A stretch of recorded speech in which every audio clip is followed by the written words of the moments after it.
Well, it is still a threat, I can tell you. We have contained that threat.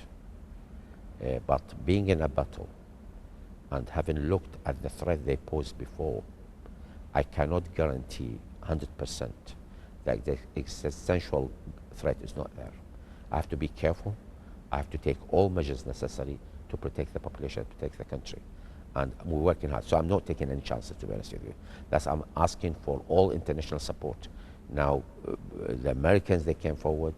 The Brits, they came forward, and they're giving them permission. The French, they've done the same. The Australians, some people say to me, why you need all of that? Just rely on the Americans. I say, no.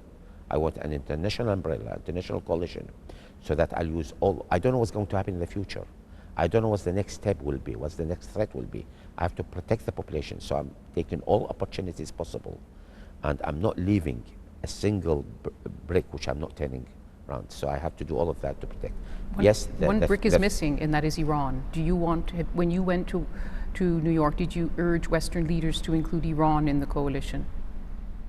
Not necessarily to include Iran in the coalition. I think, I don't know whether the Iranians are prepared to be in that coalition.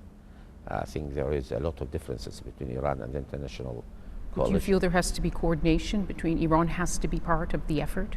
That is my message to the international coalition and to the Iranians, that this threat is a threat to Iraq, a threat to the international coalition, a threat to Iran.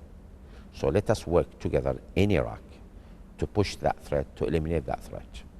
And I think there's interest for everybody. I feel comfortable in this because I'm sure now the Gulf states, the regional, Iran, the international community coalition, they feel this threat is on them. So there is a common interest, which helped me to work with all of these together to get rid of this threat. I think the Arab states are not helping you. They're bombing in Syria, they're not bombing in Iraq. But that is a benefit to us, that's a bonus. Because without that, I cannot defeat ISIS in Iraq. Able to defeat ISIS, ISIS bases must be destroyed in Syria. And they must be eliminated, and that is part of the process.